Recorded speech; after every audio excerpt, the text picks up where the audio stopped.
안녕하세요. 누린교회 성도 여러분. 신약성경 쓰기 57번째 날입니다. 오늘 우리가 쓸 본문은 사도행전 12장 그리고 13장 말씀입니다. 먼저 12장에서는 헤롯이 예수님의 제자 야고보를 이제 이렇게 죽입니다. 그러니까 야고보가 순교를 당하고요. 그것에 이어서 이제 헤롯이 베드로를 잡아다가 투옥시키지만 하나님께서 이 베드로를 하나님의 능력으로 꺼내집니다. 그리고 이제 그 헤롯 왕이 죽는 일이 기록되어 있고 13장에는 이제 본격적으로 바나바와 바울, 특별히 바울을 중심으로 이방인 선교가 시작이 됩니다. 제1차 전도 여행을 하는데 이제 바나바와 바울이 구브로와 그리고 비시디의 안디옥에서 복음을 증거하는 이야기가 나와 있습니다. 여러분 이제 우리가 말씀을 잠시 살펴보면 바나바와 바울이 비시디의 안디옥에서 복음을 전할 때 회당에서 또한 유대인들이 있는 회당에서 복음을 증거했습니다. 그때 45절에 보니까 유대인들이 그 무리를 보고 시기가 가득하여 바울이 말한 것을 반박하고 비방했다라고 되어 있습니다.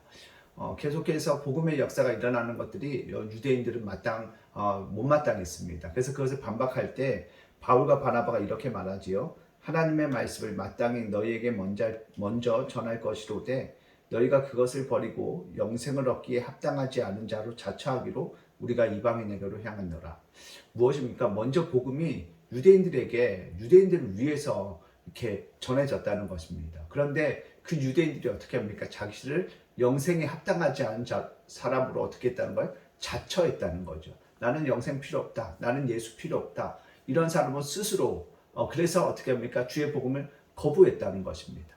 그러므로 말미암아 사도 바울은 뭐라고 증거합니까? 그 복음이 너희들에게 가야 할 그 복음이 어떻게 됩니까? 이방인을 향하게 되었다라는 것이죠.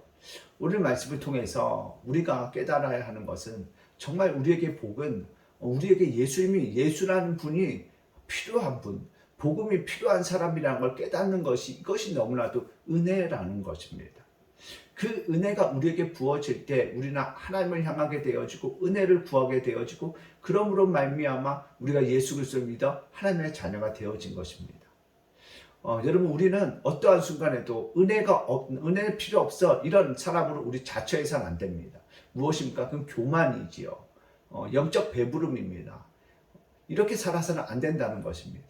우리는 날마다 하나님의 보좌 가운데 앞에 나아가 우리는 주의 은혜를 구해야 합니다. 은혜가 필요한 사람으로 자처해야 합니다. 그래서 간절한 심령으로 사모하는 심령으로 주의 은혜를 바라고 향해야 한다는 것입니다. 그럴 때 하나님께서 우리에게 은혜를 부어주시고 우리의 심령을 회복하시고 부흥케 하시고 온전케 하시는 줄 믿습니다.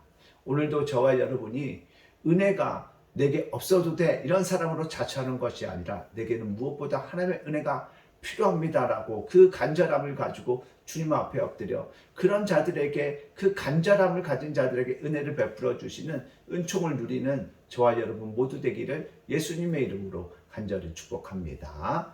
아멘.